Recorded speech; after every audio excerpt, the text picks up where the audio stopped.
TMJ is an area that is probably one of the most intriguing to dentists because there's so many factors that go into what would cause somebody to have what we call TMJ disorder, temporal mandibular joint disorder, which is this joint right here. Probably after having been in dentistry as long as I have, the thing that I see that is more detrimental to a patient's temporal mandibular joint health and their tooth health is clenching. What happens is when a person, I'm going to use my hands here for a second, when a person comes together with their bite, ideally they like to mesh together like that. The truth of the matter is very few people do. What will happen is people will hit here first and then go into place. And that's normally not a big deal, but then at nighttime what ends up happening is your subconscious takes over. And if you've had, any stresses going on, which everybody does in life, then what will happen is your subconscious takes over and takes those areas that hit first and tries to correct them. And the way we'll try and correct them is we'll either grind our teeth or we'll clench our teeth. And to give you an idea, a person that is normally clenching down can provide about 85 pounds per square inch on their bite. At nighttime, when the subconscious takes over and you're no longer able to override things, you can deliver over 700 pounds per square inch.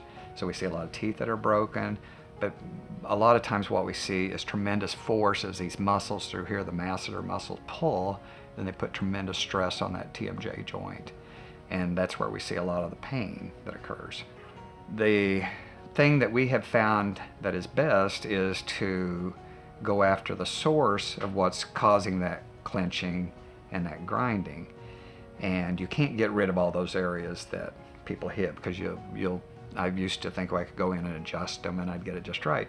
And the problem you'd have is that 2 weeks later they come back and they had whole different sets. So what we finally realized is we can create appliances that take away that stimulus. Then we had the abilities to take away a lot of that force that's being generated that causes the disorder in the first place.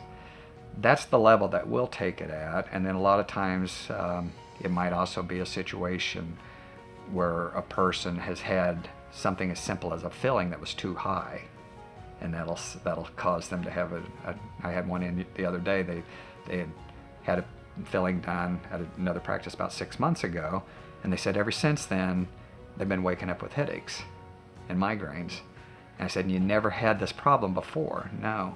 Okay, but you had this filling 6 months ago. Yeah. I said, okay, well, let me go look at it. So I looked in and there's this big massive, it just hitting too hard on that. So there again, it's putting them in that stimulus.